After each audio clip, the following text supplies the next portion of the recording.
Hello दोस्तों, मैं पुनः आपके समक्ष केमिस्ट्री के कुछ महत्वपूर्ण वस्तुनिष्ठ प्रश्नों को लेकर हाजिर हुआ हूँ। तो चलिए प्रारंभ करते हैं। पहला प्रश्न है, ग्लिसरॉल है एक primary alcohol, secondary alcohol, tertiary alcohol, trihydric alcohol. 4 option दिया हुआ है। तो ग्लिसरॉल, सबसे पहले हम ग्लिसरॉल का सूत्र लिखते हैं। ग्लिसरॉल का सूत्र कुछ इस प्रकार होता है, CH2 सिंगल बॉन्ड OH, फिर सिंगल बॉन्ड CH, फिर single bond OH, single bond CH2, single bond OH, यानी कि 3 OH ग्रुप है। 1 2 3 3 OH ग्रुप है। तो आपका आंसर हो जाएगा डी, ट्राइहाइड्रिक। आपका आंसर हो जाएगा डी, ट्राइहाइड्रिक। ग्लिसरॉल में 3 अल्कोहल ग्रुप होते हैं, इसलिए ये हो जाएगा ट्राइहाइड्रिक। चलिए दूसरा प्रश्न है, ज्विटर आयन बनाने में कौन समर्थ है? ज्विटर आयन बनाने में कौन समर्थ है? तो हम पिछले सेशन के वीडियो में भी इस प्रश्न को चर्चा किए थे। ज्विटर आयन एमिनो एसिड ही बना सकता है। एमिनो एसिड ही ज्विटर आयन बना सकता है, जिसमें एमीन समूह हो, NH2 समूह हो और एसिड समूह हो, सिंगल बॉन्ड COOH समूह। तो चलिए देखते हैं। पहला है CH3NO2, नाइट्रोमीथेन है, तो ये नहीं होगा। दूसरा है एसिटिक एसिड, ये भी नहीं होगा। तीसरा है इथाइलएमीन, ये भी नहीं होगा, क्योंकि आपको ज्विटर आयन वही बना सकता है जिसमें NH2 समूह हो और कार्बोक्सिलिक एसिड समूह हो। तो लास्ट आपका डी आंसर सही हो जाएगा। आपका लास्ट आंसर डी सही हो जाएगा। ये ज्विटर आयन बनाने में समर्थ है। चलिए नेक्स्ट प्रश्न में चलते हैं। निम्नलिखित में कौन संघनन बहुलक नहीं है? संघनन बहुलक, कंडेंसेशन पॉलीमर नहीं है। तो इसका मतलब है आपको संघनन बहुलक नहीं है, इसका मतलब आपको पूछ रहा है योगात्मक बहुलक कौन है। योगात्मक बहुलक में हम जानते हैं एक मोनोमर होते हैं, सिर्फ एक मोनोमर। योगात्मक बहुलक में एक मोनोमर होते हैं, मतलब एक ही मोनोमर के पुनरावृत्ति से बनते हैं। तो गिलिप्टल, ये बॉ लिखा गया है, गिलिप्टल होगा। गिलिप्टल तो होगा नहीं। नाइलन 6 में 2 मोनोमर होते हैं, ये भी नहीं होगा। पॉलीटेट्राफ्लोरोइथीन, इसमें भी ई की जगह पर एफ हो गया है, पॉलीटेट्राफ्लोरोइथीन। पॉलीटेट्राफ्लोरोइथीन, इसमें एक मोनोमर होते हैं, टेट्राफ्लोरोइथीन। टेट्राफ्लोरोइथीन के बहुलीकरण से बनते हैं पॉलीटेट्राफ्लोरोइथीन। यानी पॉलीटेट्राफ्लोरोइथीन को ही टेफ्लॉन भी कहा जाता है, टेफ्लॉन। पॉलीटेट्राफ्लोरोइथीन को ही टेफ्लॉन, ये टेट्राफ्लोरोइथीन से बने होते हैं, टेट्राफ्लोरोइथीन के बहुलीकरण से बनते हैं। तो आपका आंसर हो जाएगा सी। डेक्रोन होगा नहीं, डेक्रोन, ये डेक्रोन है, डेक्रोन होगा नहीं। चलिए नेक्स्ट प्रश्न है आपका, मूल क्रिस्टल तंत्रों की संख्या है। मूल क्रिस्टल तंत्र हम जानते हैं 7 प्रकार के होते हैं। पहला ऑप्शन है 4, फिर ऑप्शन बी है 7, ऑप्शन सी है 14, ऑप्शन डी है 8। तो मूल क्रिस्टल तंत्र की संख्या 7 होती है। पहला होती है क्यूबिक, दूसरा टेट्रागोनल, तीसरा ऑर्थोरोम्बिक, इसी प्रकार एवं 7 तक होता है। लास्ट होता है ट्राइक्लिनिक। तो आपका आंसर हो जाएगा 4 का आंसर बी हो जाएगा 7। चलिए नेक्स्ट प्रश्न है आपका, मोलरता को व्यक्त किया जाता है। मोलरता को व्यक्त किया जाता है ग्राम प्रति लीटर में, लीटर प्रति मोल में, मोल प्रति लीटर में, इनमें से सभी।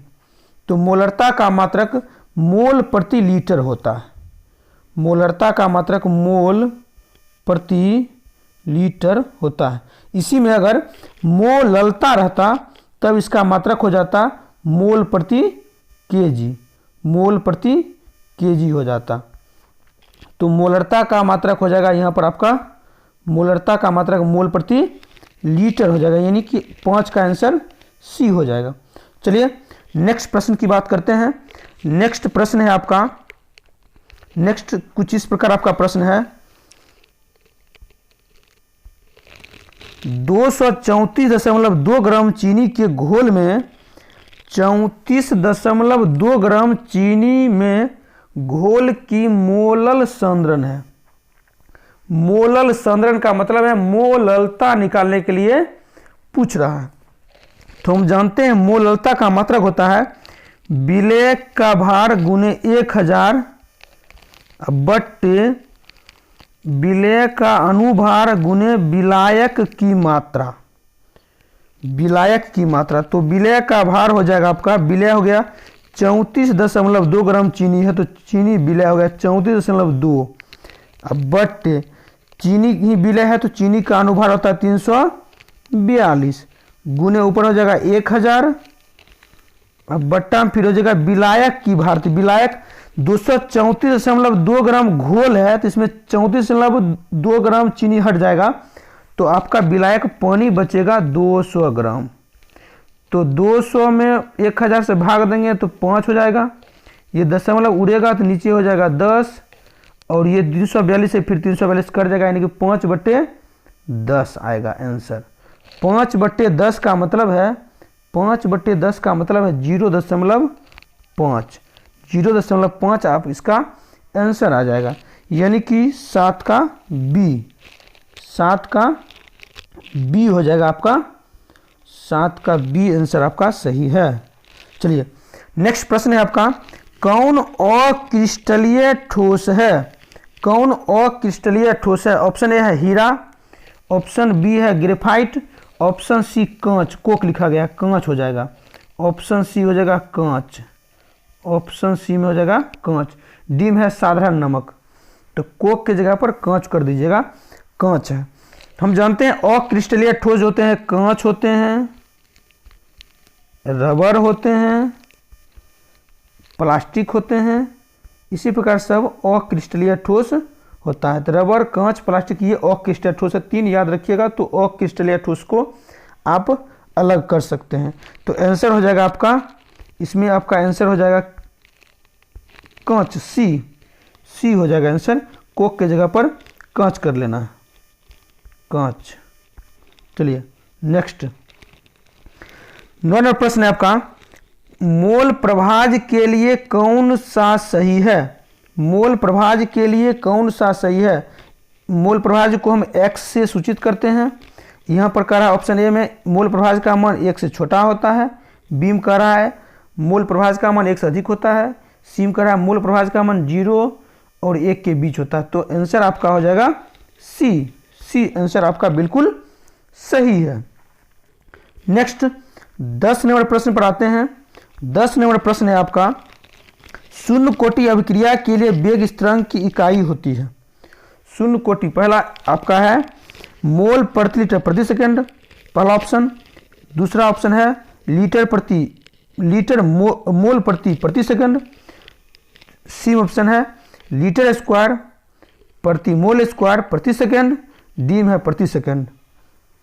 तो चेक करते हैं शून्य कोटि, मान लीजिए कोई ए अभिकारक है, ये अभिक्रिया करके प्रोडक्ट दे रहा है, तो इसे अभिक्रिया के दर में अगर व्यक्त करते हैं तो R = K और अभिकारक की सांद्रता A, इसका शून्य कोटि है तो पावर 0 हो जाएगा, यानी कि आपका ये हो जाएगा ये हो जाएगा आपका ये पूरा हो जाएगा 1 यूनिट 1, तो R K हो जाएगा। तो R यानी कि अभिक्रिया वेग का जो मात्रक होगा वही वेग स्थिरांक का मात्रक होगा।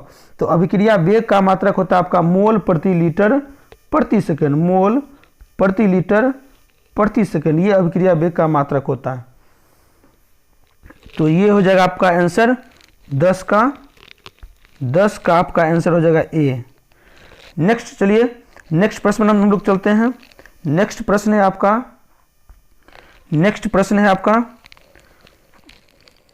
आरोपित विद्युत क्षेत्र में कोलाइडी कणों की गति कहलाती है विद्युत कण संचलन, अपवहन, विद्युत अपवहन, इनमें से कोई नहीं।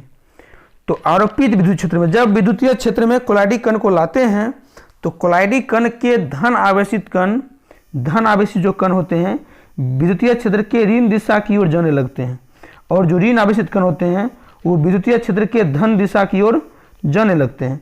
इस प्रकार विपरीत आवेश की ओर गमन की प्रवृत्ति को वैद्युत कण संचलन कहा जाता है। क्या कहा जाता है? वैद्युत कण संचलन। चलिए नेक्स्ट प्रश्न हम लोग चलते हैं। नेक्स्ट प्रश्न है आपका, भौतिक अधिशोषण की दर किसके द्वारा बढ़ता है? तो हम जानते हैं भौतिक अधिशोषण की जो दर है, भौतिक अधिशोषण की दर ताप घटाकर बढ़ता है, क्योंकि निम्न ताप पर अधिक होता है। निम्न ताप पर हम जानते हैं निम्न ताप पर भौतिक अधिशोषण की दर सबसे अधिक होती है, और दाब अगर उच्च करते हैं तो भी भौतिक अधिशोषण की दर सबसे अधिक होती है। तो इसमें आपका देखिए निम्न ताप देखिए या उच्च दाब देखिए, तो ताप घटाकर तापमान बढ़ाकर ताप घटाकर, तो ताप क्रम घटाकर हो जाएगा आपका आंसर 12 का ये हो जाएगा, क्योंकि निम्न ताप पर भौतिक अधिशोषण की दर बढ़ती है। चलिए नेक्स्ट प्रश्न है आपका, खनिज में उपस्थित अशुद्धि को कहते हैं, खनिज में उपस्थित अशुद्धि को कहते हैं धातुमल, अधात्री, प्रोदाबक, इनमें से सभी। तो धातुमल जो होता है फ्लक्स और गैंग मिल करके धातुमल बनाते हैं। तो खनिज उपस्थित अशुद्धि को हम गैंग या मैट्रिक्स कहते हैं,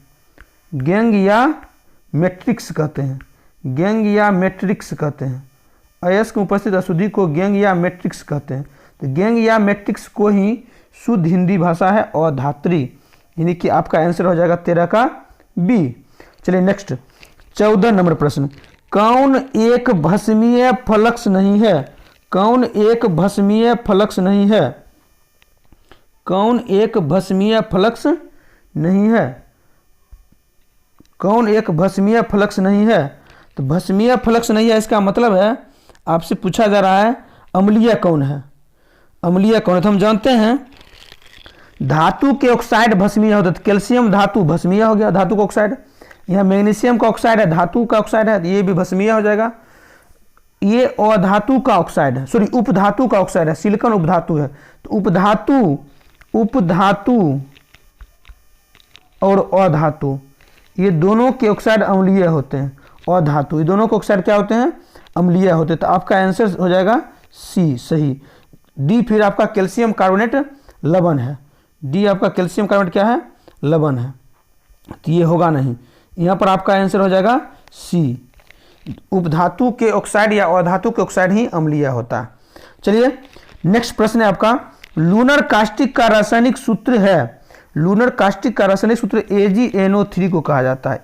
AgNO3 सिल्वर नाइट्रेट को लूनर कास्टिक कहा जाता है। पहला ऑप्शन है Ag2 है सिल्वर सल्फाइड, दूसरा है सिल्वर सल्फेट, तीसरा है सिल्वर नाइट्राइट, चौथा है सिल्वर क्लोराइड। तो सिल्वर नाइट्राइट आपका आंसर सही हो जाएगा, यानी कि 15 का सी। चलिए 16 नंबर प्रश्न है, K2CrO7, यानी कि यहाँ भी गलत थोड़ा फॉल्ट हो गया है, K2Cr2O7 होता है, K2Cr2O7 हो जाएगा। K2Cr2O7 में Cr का ऑक्सीकरण संख्या, K2Cr2O7 का नाम होता है पोटेशियम डाइक्रोमेट।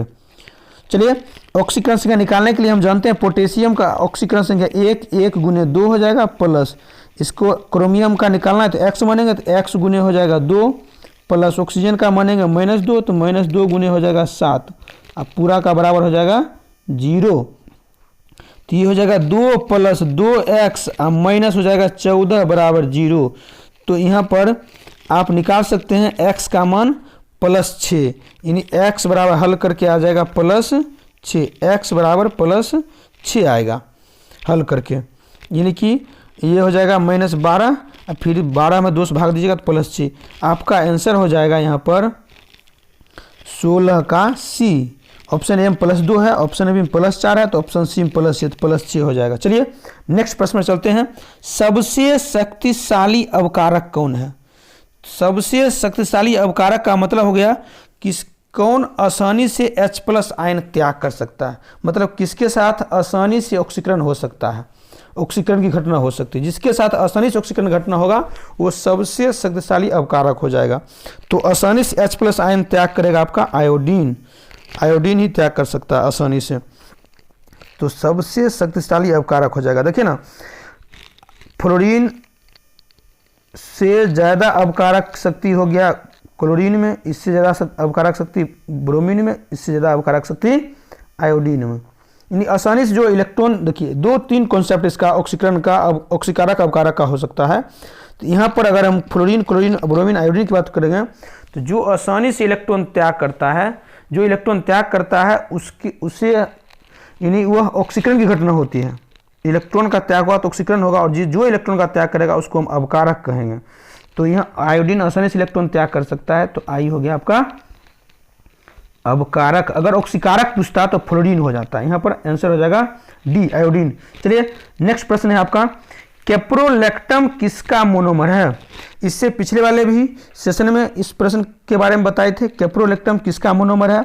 तो कैप्रोलैक्टम जो है नायलॉन 6 का मोनोमर होता है। नायलॉन 6 पॉलीमर है, नायलॉन 6 कैप्रोलैक्टम से ही बने होते हैं। तो ऑप्शन 18 का हो जाएगा, 18 का आंसर हो जाएगा ए। चलिए नेक्स्ट प्रश्न है आपका, कौन सी दवा बुखार को कम करती है? बुखार को कम करने वाली दवा को हम ज्वरनाशी कहते हैं। ज्वर मतलब बुखार होता है, ज्वरनाशी, ज्वरनाशी यानी एंटीपायरेटिक, एंटीपायरेटिक ही बुखार को नष्ट करती है। जैसे आपका पैरासीटामोल, पैरासीटामोल हो जाएगा इसके अंतर्गत, एंटीपायरेटिक अंतर्गत पैरासीटामोल, एस्प्रिन, एस्प्रिन भी होता है, ये सब आपका एंटीपायरेटिक होता है, एंटीपायरेटिक होता है। पहला ऑप्शन है एनाल्जेसिक, दूसरा एंटीबायोटिक, तीसरा एंटीपायरेटिक। तो आंसर हो जाएगा आपका सी, सी आंसर आपका सही हो जाएगा 19 का। चलिए लास्ट 20 नंबर प्रश्न पर आते हैं हम लोग फिर।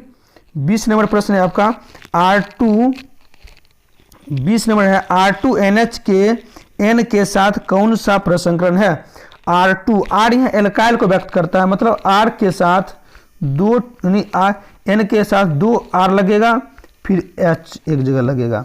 तो ध्यान दीजिए, नाइट्रोजन के बाह्यतम कक्षा में 5 इलेक्ट्रॉन होते हैं, तो 1 इलेक्ट्रॉन यहाँ, 1 इलेक्ट्रॉन यहाँ, 1 इलेक्ट्रॉन यहाँ खपत कर दिया, बच गया 2 इलेक्ट्रॉन।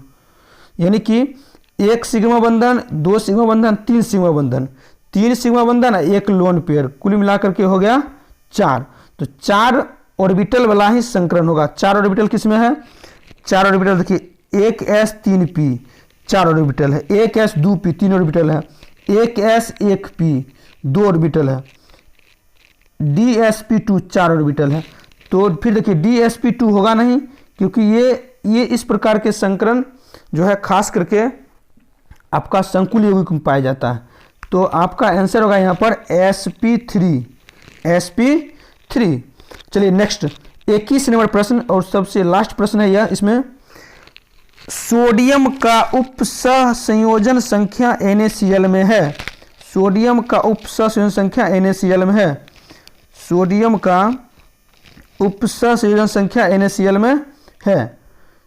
तो हम जानते हैं, देखिए इस टाइप के प्रश्न में प्रायः 4-5 प्रश्न इस टाइप का रह सकता है। जैसे NaCl में पूछेगा Na का उपसह संयोजन संख्या, क्लोरीन का, दोनों में से किसी का पूछेगा तो 6 या 6 कहिएगा। अगर जिंक सल्फाइड में पूछ दे तो Zn का दोनों का 4 कहिएगा। अगर आपको CsCl पूछ दे, सीजियम क्लोराइड पूछ दे तो 8 कहिएगा, दोनों का 8 हो जाएगा।